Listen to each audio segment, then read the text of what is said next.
Hello and welcome again to the Inspiring Young Men to Integrity podcast. My name is Binyam, I'm your host, and today we're talking about commitments, one of the prerequisites for pursuing integrity. Thank you for spending some time and being a part of this program today. Commitment, a prerequisite for pursuing integrity, and I subtitled it The True North to Our Values. There are so many distractions, aren't there? So many temptations and challenges that we experience in the course of life. And in the midst of it, it's easy for us to be led astray, isn't it? To kind of like go off course of where we were aiming to go. I was listening recently to this analogy. It was a really intriguing one, and it is called the 160 rule. The 160 rule, used primarily by pilots who are setting the course. And the way the 160 rule goes is for every degree that the pilot goes off course. So here we are. If this is the pathway, the trajectory that he's going on, he's supposed to be going this trajectory. For every 1 degree, which doesn't seem like very much at the beginning, for every one small minute degree that he goes off course, they say within 60 kilometers, he's going to be a mile off of where his course should be.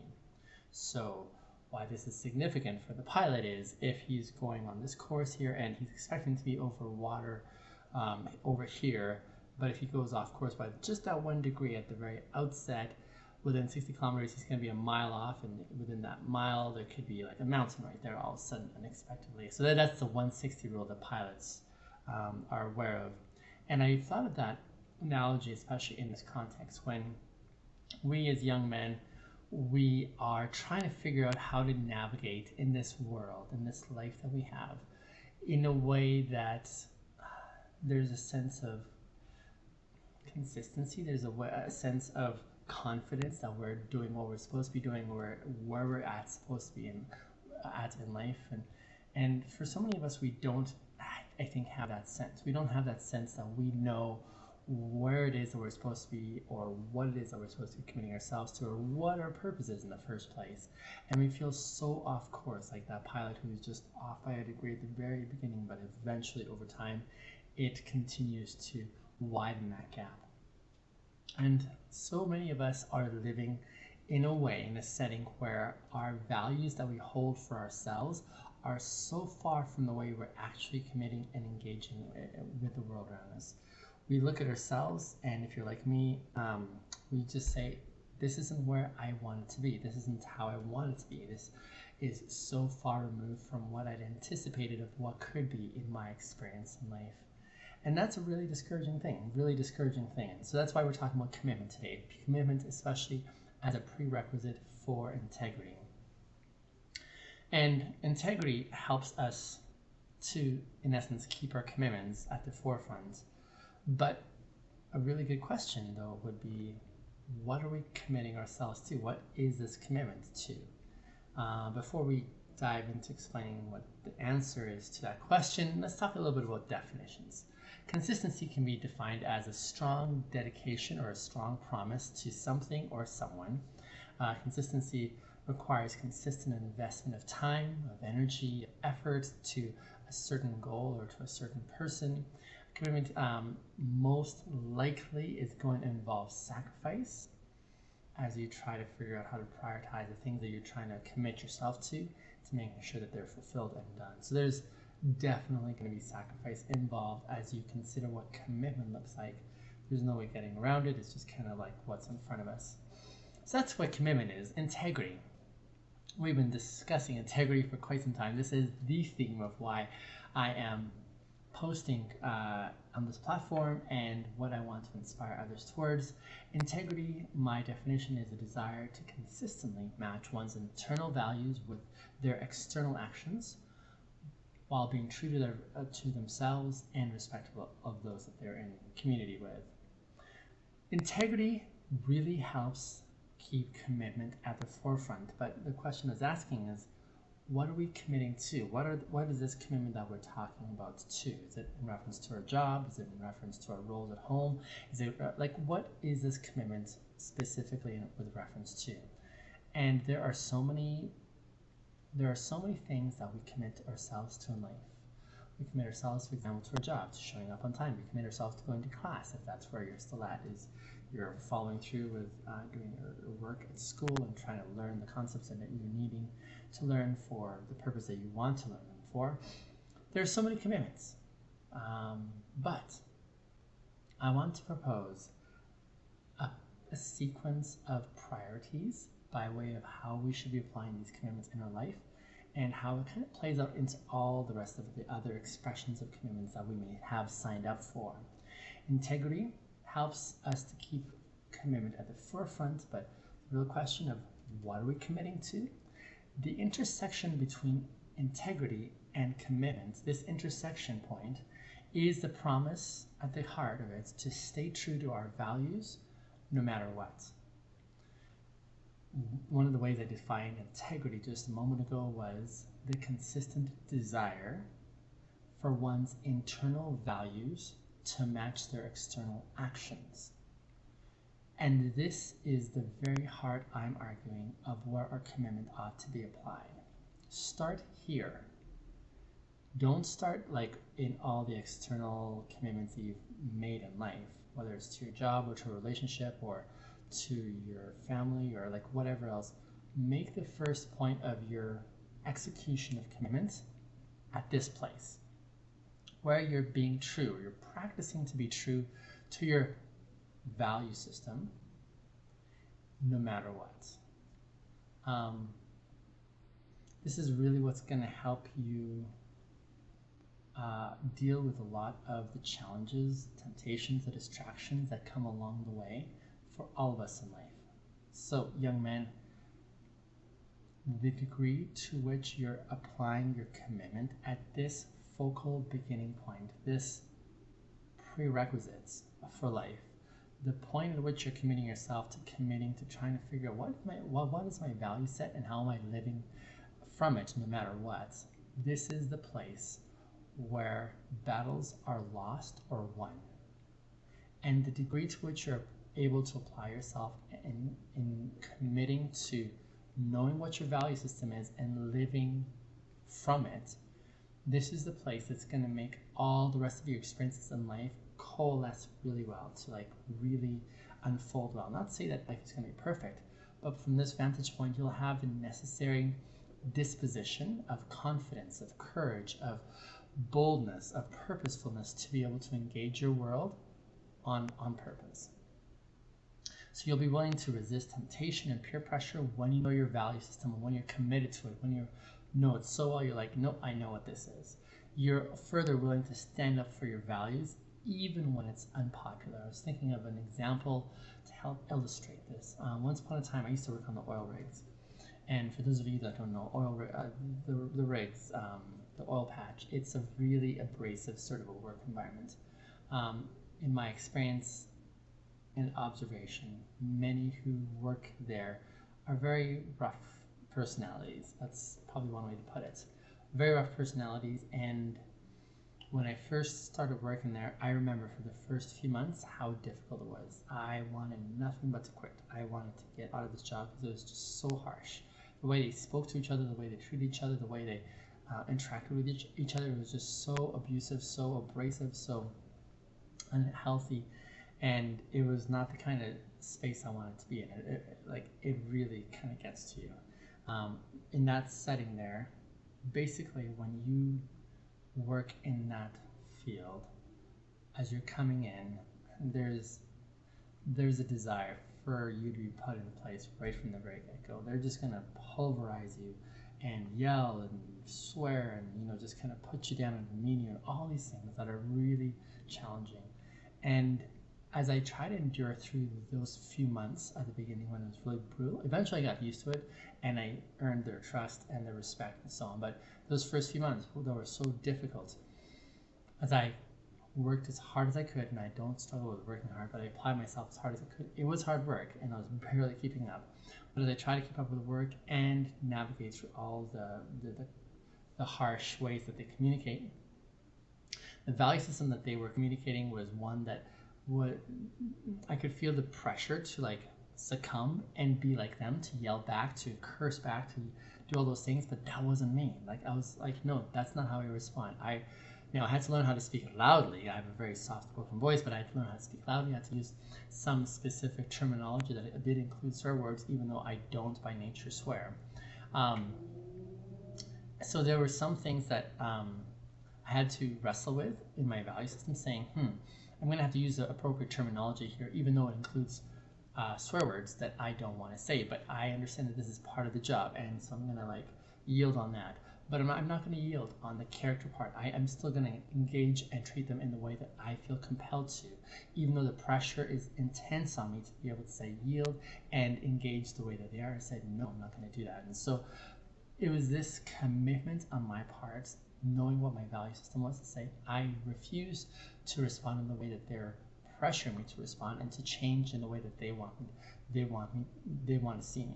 I said, no, that's not what I want to be. And as a result of me staying true to my values, to the commitment that I made to my values, eventually they were able to say, okay, this person is legit. He is straight up who he is, and we're going to respect that. And so that they were able to accept me as that. I remember the one time there's this new rig guy that came in from another rig, and he'd obviously heard about me, and so he comes up to one day and he's like, I'm here to corrupt you. And I just remember thinking, good luck, buddy. Try your best, but I feel very confident in who I am, and I don't feel any need to bend or change in the way that you want to see me change. So that's just an example of what it's like to be willing to stand up for your values, even when it's unpopular, even when there's tremendous pressure to try and make you change. And further, with commitment, you develop discipline and self-control, even when it is not easy. You develop discipline and self-control even when it isn't easy. Let me tell you about my weekend here. This reminds me of my weekend.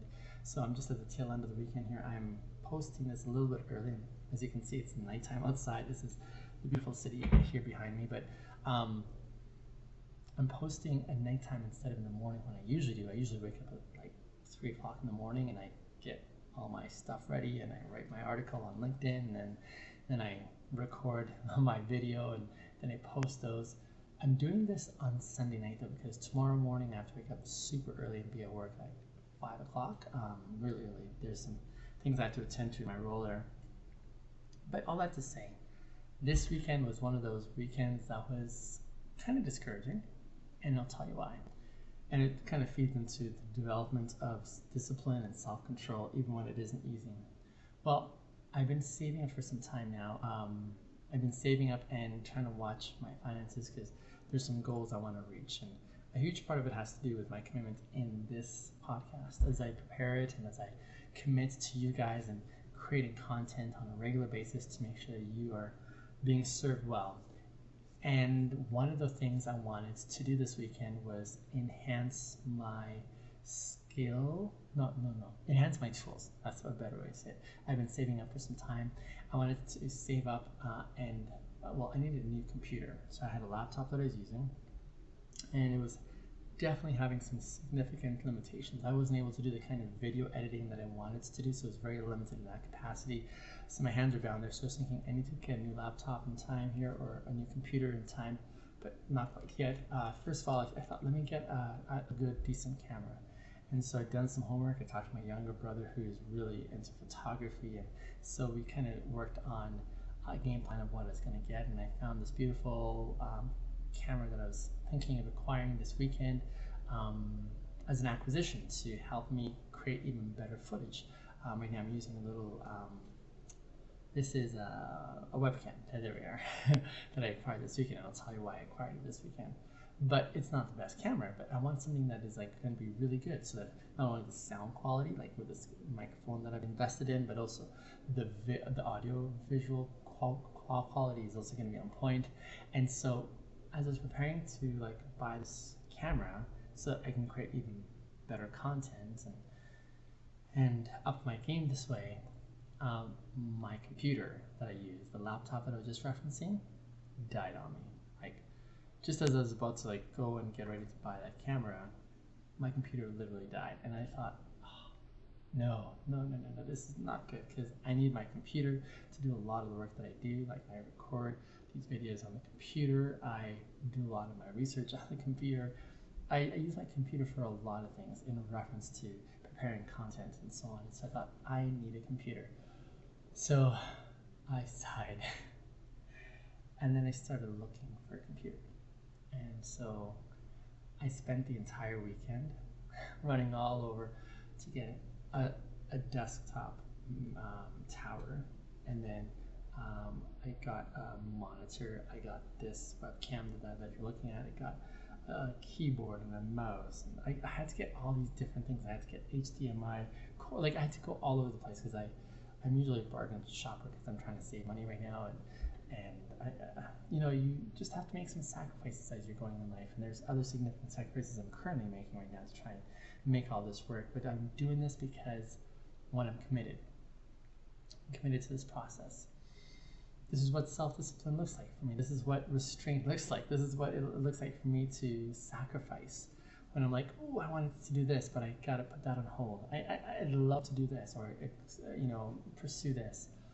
But this is commitment on display for me, whereby I'm saying I'm committed to what I'm trying to accomplish here.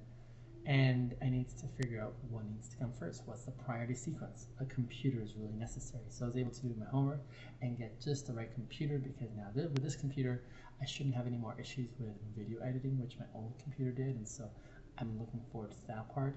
I'm gonna have to wait a few more months now to save up for the camera that I really wanted to get, so that I can, and for me, like, my brother was asking us, he's really into photography. He's like, isn't this exciting? I said, well, I guess it's not exciting for me. It's just more so this is a tool that I need. These are all tools. Do you know where my real excitement is, though? My real excitement is when I get to hear back from you guys about how the content I'm creating is impacting your lives and helping you to transform, to become better versions. That's where I really get excited. But this stuff here, this is just stuff. Like this microphone, I'm thankful for it. I've done my homework, and what a good quality microphone is for this Zoom arm, and the mixing board that I'm using here, and like the computer, like all this kind of stuff. It's helpful and it's good. And I'm very specific on the quality, because I want to have good quality so that you guys can consume this content and that it serves you well. But I don't get excited about this stuff. What I get excited about is my main goal, and that is, how can I inspire you? How can I engage you? How can I spark something that will enable you to go a little bit further in your journey in life in a really good way? That's where my real desire and my real joy is. And so the self-discipline component, the sacrifice, it's definitely part of commitment, as I'm committed to this goal of trying to connect with you and to inspire just one more young man, just one more. That's what I'm aiming for. I could say a finite number, but I just want one more person. One more person. You know, there was this rich man, I forget his name, but I just heard this analogy, who was asked, are you satisfied yet? He was worth millions and millions of dollars. And he said, no, I just need one more dollar. And that was an interesting analogy. And I just want to flip that analogy onto this setting here, where I'm just driven by, can I just reach one more young man? Can I just reach one more young man who is willing to shift in their commitment in life to live for this end of walking with integrity? That's my main goal. I'm committed to that. And so everything else I put into priority to serve that end. So that's why I went for this computer instead of for a camera, because I need a computer to get this content out to you guys. I need a computer to do all the processing, and I need one that's good enough and strong enough and powerful enough to do all that I needed to do. So I'm really grateful for this stuff that I'm able to get and save up for. I'm not rolling in dough per se. This is all just out of my pocket to be able to make all this happen. But that's where my commitment comes into play. My commitment comes into play because I want to serve you guys this way. And this is how I invest. And so that's just a simple example from my weekend of how it can be tough. It can be challenging to kind of make headway, you know. It's just kind of like, oh, how can we pull this together? So it's easy to lose sight of what's important when there are many distractions. I could definitely drop the ball on like creating content because I want to watch a movie. It's been a long time since I watched a movie. My brother was telling me about some amazing movies that I need to see. I'm like, oh, that'll be nice. There's some shows I'd love to watch. I love watching movies and shows. I love sitting down and doing that. But I've said no. I've said no. It's been a while, like a week since I've done that because I'm so focused on making this happen, like this whole content creation in this sphere of integrity. And so that's why I don't want to lose sight of what's important. Even as applying myself to that, this is not my first priority. Like this is a very big priority. I'm giving so much time and energy into this, but I also still want to make sure that my health is being looked after. I want to exercise well. It's been a while since I've been to the gym, and I need to make sure my commitment there is locked in. I haven't been there for 2 weeks, and that's just because I've been trying to lock in this new schedule with creating content for you guys, and so I'm still trying to manage that. That's still on my radar. I want to make sure that my social connections are doing well. So I still want to carve out time to spend with my friends on the weekends usually, that's an important part. So I want to keep balance while knowing where my commitments are. And so it's really necessary that we don't lose sight of what's important amidst all the distractions that are out there. This is where it takes some strength to be able to say no so that you can say yes to the things you're committing to. When you commit to integrity, though, listen carefully. When you commit at the very heart of it, and I was arguing, this is where you need to start, young man. When you commit to integrity, you are committing to gaining a sense of purpose and direction in life. This is, I would argue, the place that we all need to be starting. We need to be starting at committing to pursuing integrity, because therein do we find our sense of purpose and direction. This helps us manage the many challenges that we're going to face in life with confidence and clarity.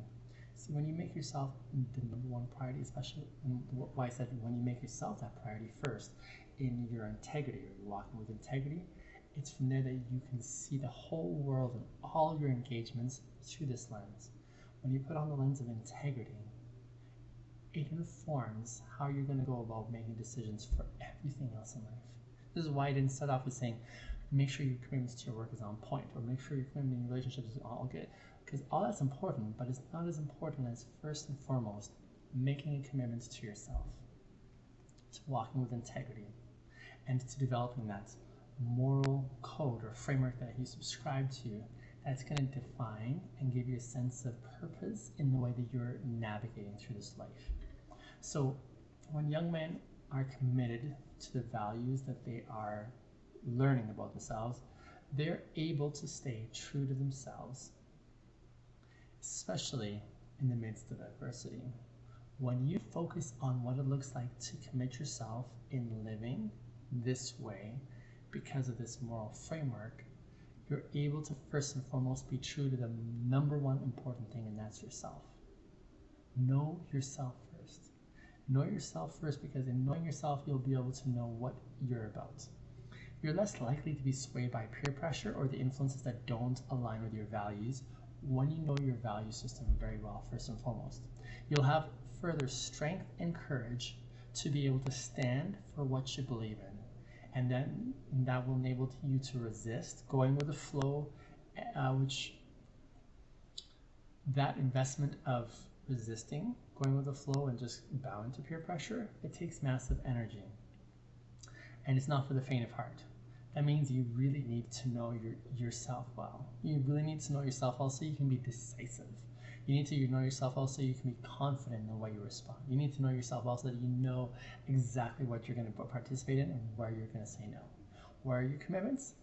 First of all, make it yourself, and in making it yourself, you're able to know where your commitments elsewhere lie. So important.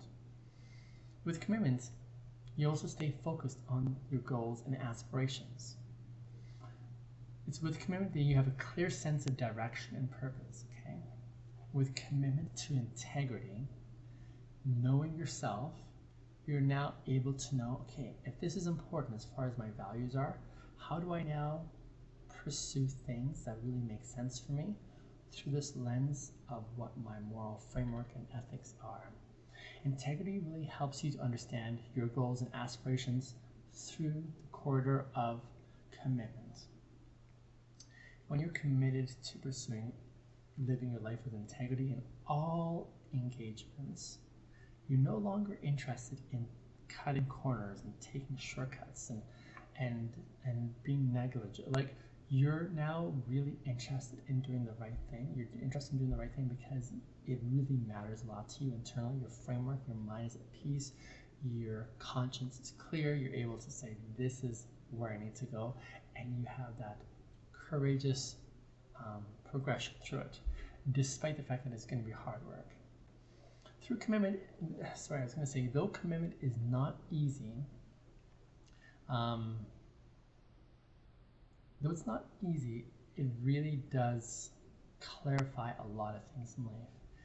For example, knowing that you're signing up for something hard, you're able to brace and prepare yourself as you walk into it.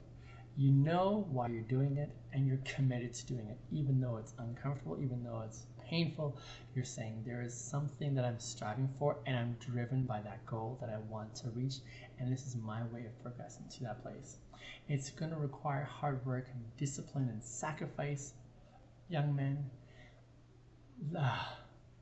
we live in a time when delayed gratification is not popular. We want to have gratification right now. We don't want it to be delayed in any way.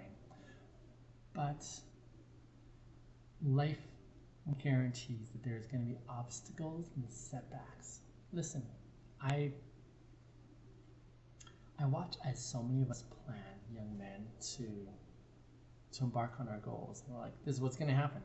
When in reality, it's not going to happen that way at all. In fact, there's going to be so many things along the way that are going to cause us to like kind of rip our hair out and say, why does that have to be so hard? Whether it's relationships, whether it's your career, whether it's your personal development, like so many areas in our life that as we set our plans, there's going to be setbacks and challenges. And integrity includes doing right not only when it's easy, but especially when it gets difficult. It's hard work.